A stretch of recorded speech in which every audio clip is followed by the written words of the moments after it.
How have you been, dude? You're a world traveler now, Good. Oh, Willie I know. Z. Talk about a little different than being on the Corn Ferry tour. Uh, just going crazy the last year, basically a year and 2 months or so now. Mm-hmm. Ever since Wingfoot, it's been quite a ride. I Yeah. mean, it's pretty exciting. I mean, Yeah. the kid's super talented, and Mm-hmm. everybody's like, "Oh man, you guys are doing great," and it's like, yeah, we are, but some people assume that I'm a really good caddy because we're doing good. It's like, Yeah. no, I mean, I'm just the right caddy for Will. You know, 100%. Well, you are. I mean, so that's what it is. I mean, you are a good caddy, but it's all about that fit, as you know. right, right, exactly, and Like, I won the lottery basically. I mean, freaking got lucky. mm-hmm. That I mean, I don't know how many times Alan, who is Will's manager Sure. agent, Well, yeah, Hobsy. has called me and said, "Hey, I got this guy," this kind of thing, and it's so tough when you're working on the PGA Tour, and like when John Merrick was playing, just out of that past champions Yeah. category, you know, the first couple of years he did that, he got 15 something events or more, but then it just started going, they didn't get any. Right. Basically Yeah. got opposite field events only. So Yeah. and so it's so tough to go, oh, I'm going to go to the Web, the Corn Ferry and Yeah. Caddie, and you don't know these kids, you don't, Right. And Well, this I got the same call from Alan for Seamus, and I was like, I don't know. And I went, and the Yep. first week we were together, he won, and I was like, Yep. all right, this is great. And I know what you're saying. You're like, oh, is this going to be worth it? And then you Oh got yeah. the call, and you went out there, and pretty quickly you were like, oh yeah, that was a good decision. Well, yeah. I mean, the crazy thing with him was first time Alan called me, and he never mentioned a name. He just goes, "Hey, I got this kid. I think you guys would be good together." And then, but it was always, "Oh, he Mondayed in. Can you be somewhere tomorrow?" And on the Corn Ferry, if I don't know who I'm working for, you're not going to make any No. money on the Corn Ferry, running down there, last second ticket, and all the costs that you have. Mm-hmm. And they're playing for no money, so they're not paying you. They're not going to pay you much. Yeah. And this kid, from what I was told by Alan, was, oh, he's just out of college, and so I'm like, well, who knows? But the first week, it was too last second. I already had plans that week. Second time. Oh, right. Okay. Second time he called me. I said, yeah, I can do it. And then a friend of mine's wife died. And I said, hey, I need to go be supportive. Can't do that. So that was strike two. And then the third time he called me was like another month later.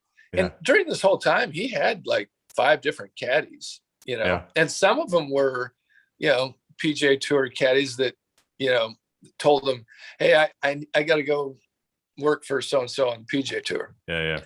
But the thing is, I saw him play first time ever. I went up Peak and Peak the last year they had Peak and Peak. Sure. And we friggin' finished third. And the first day I met him and watched him hit balls and then played, 18 holes, I was like, damn, this kid is good. I mean, he could send it. Yeah. And he was hot with the putter, and obviously he had things he needed to work on short game wise and stuff. But I mean, I'd never been with a player that could hit it that far and that accurate. Mm-hmm. It was really impressive. And to see a guy that hit low shots. Yeah. I mean, it has a shot maker. Yeah. I mean, so one of the analysts asked me one time, he goes, oh, does he hit a draw or a fade? And I was just like, Well, whatever I mean, he could hit both. I mean, he can hit whatever the shot requires. Yeah. So that's he's so talented. It's been so fun. We finished third in that first tournament, one shot out of a playoff, and we went for it on the last hole, and trying to thought we needed more than we did, but it was a lot of fun. So that's funny you say that, and Merrick, he runs through us. You and I have known each other 15 years, and that was where Peak and Peak was where Merrick had his first win, where we had our first win together. And then now you're talking about Peak and Peak again the last time. And then I don't know if you could see over my shoulder here in the darkness. Can you recognize that hole? I cannot. It's the 10th at Riviera. Where it all went down for you guys, dude. I don't know what year was that, 2013. Johnny Clean gets the W in his hometown, and you got the UCLA brewing in your blood. And that was pretty cool. That was awesome. Yeah, but Johnny, he was such a good ball striker. And, I know. We had a lot of opportunities. If he could have got his putter a little hotter, he would have done a lot more. As you know, I mean, you were out there with them for, I don't know, 6 years. 6 years. Yeah. I'm 4 years on tour, probably. Yeah. I mean, I saw him filled up from time to time, but you're right. I mean, great ball striker. And then just the putter, just couldn't get out of his way. At times he would get hot with it. For sure. Well, at Riviera, I mean, he was making a lot. And walking him in.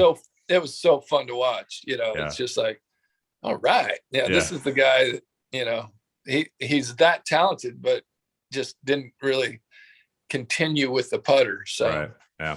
So then let's get back to Will then. So I mean, you guys are both West Coast guys. He's born up in San Fran.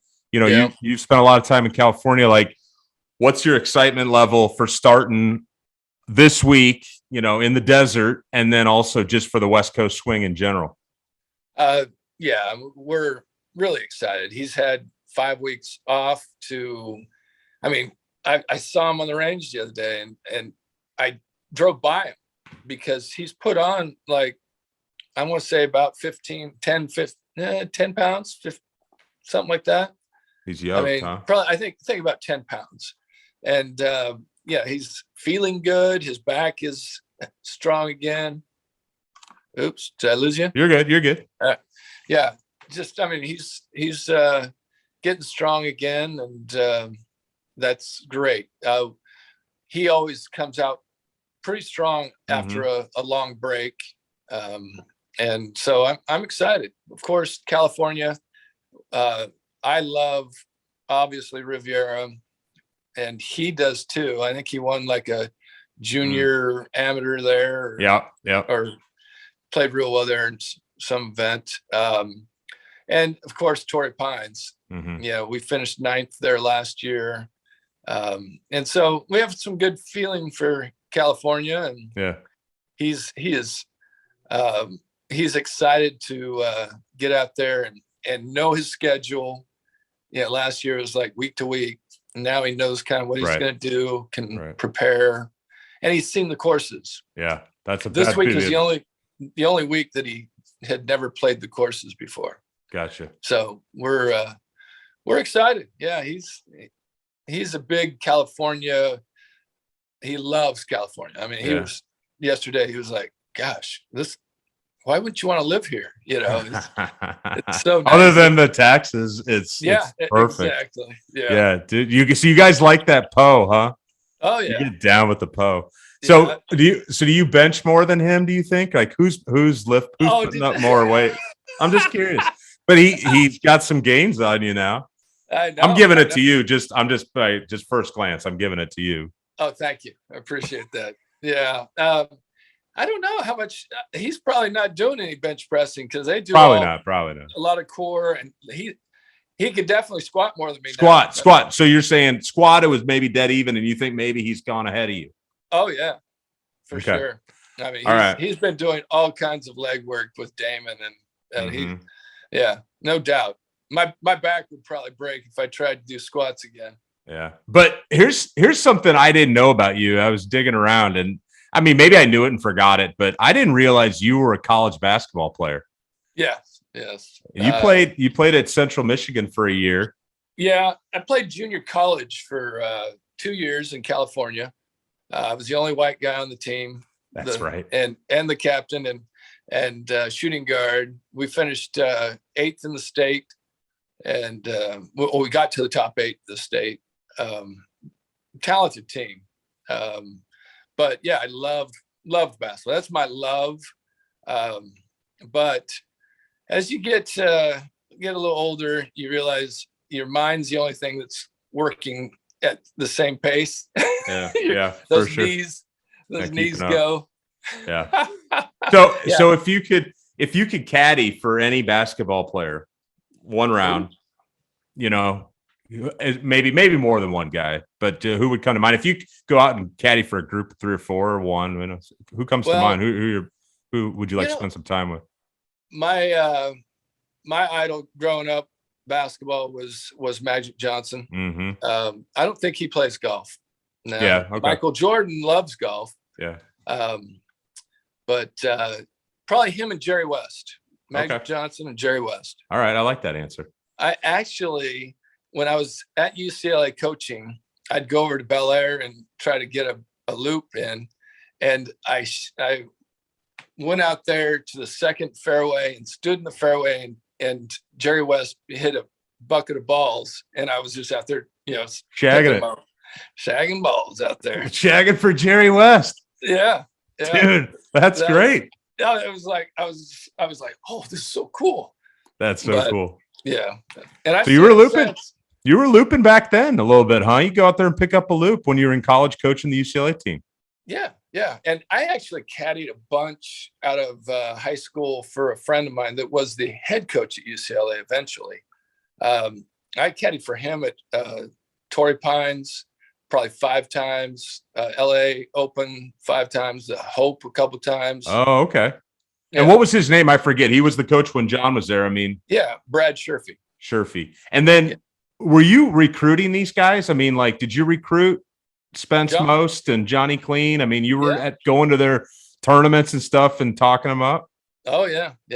I went all over the country to watch Johnny play, Travis Johnson, and who has Travis Matthew or had it. That's a whole podcast there. Yeah, Mugatu himself. I know. And Spencer Levine was my last recruit. Man, Most. Some of the stories from him are wild in college. I remember John telling me him all the time, and I always loved running into him. He's great, and he's still going after it. I mean, who knows? He's a guy that could Monday in one week and just have a week. He can go low. It definitely can go low. All right, last question then. So for you, I mean, you guys, like you referenced, you guys have been on fire the last 2 years, basically. Going into year 3 here, calendar year 3, like what's top of mind for you on your side of the bag for keeping him moving forward? Well, I mean, because they took away the greens books, I had a 2-hour course with the guy in Orlando. You getting all aim point? Yeah, doing a little aim point. Yep. That is what I'm kind of focusing on. Will and I read putts together on the Corn Ferry, but as soon as we started playing PGA Tour events, I bought him a greens book one time, and then he never talked to me again. So, and which was fine. Now we're gonna be talking again. He's sidling up with each other on the greens. Yeah. So that's kind of gonna be a main focus for me. Also, just trying to keep it fun for him. Mm-hmm. After the Masters, he kind of allowed, tons of just all of a sudden just in the spotlight pressure and kind of putting more pressure on himself and not having fun. I mean, he and I, when we were on the Corn Ferry, we're just out there grinding, having fun. And now, we're trying to get back to that. Just Yeah. go out there, play golf. Yeah. Just play golf. Yeah, for sure. I was actually scrolling through social media tonight, and Max Homa had a great little 2-minute thing. I mean, talk about a guy that, kind of really talented, lost it, and then just kind of like twisted his whole mindset and was just like, you know what, I'm going to have some fun with this. And then super talented and just took off. So it's never a bad thing to like just have that little check for yourself to be like, all right, let's have some fun doing this too. Oh, for sure. For sure. I mean, of course, they're playing for a lot of money. There's a lot of incentives and all that. But at the end of the day, all that matters is how you do on that course, and the rest will take care of itself. For sure. Well, those are great words, man. Hey, I really appreciate you taking a little time out of your night to talk to me. Well, I'm glad I finally figured out this technology, and we got it going. I love it, dude. Yeah, dude. Well, have a great one out there tomorrow, and we'll keep tabs on the West Coast. Yeah, and anytime you want to chat, or the podcast would be fun. I'd love. Yeah. Well, we might have just done one right there, to be quite honest. I kept going. My lower time limit's 20 minutes, and so we might have hit it. You're getting me ready for Larry Day. I had so many good questions for LD. Oh. But hey, maybe you can work your connections in LA there. I'm not going to give up on it. Maybe when you get to Riv, I might be at Riv that week too. You never know. The stars will align like your old Jerry West shag bag thing. There you go. And we'll go you and I go get a lunch at some salad spot, and their LD will walk in, and we'll just have to just rip the podcast right there, the three of us. That would be perfect. All right. I'd love to hear him just in person. I mean, I would probably just sit there and laugh. I know. Well, he's one of those guys where anything he says is funny. Yeah. He can't miss. Yeah. All right, buddy. Great talking to you, brother. You too. All right. Have a good one. See you. See you.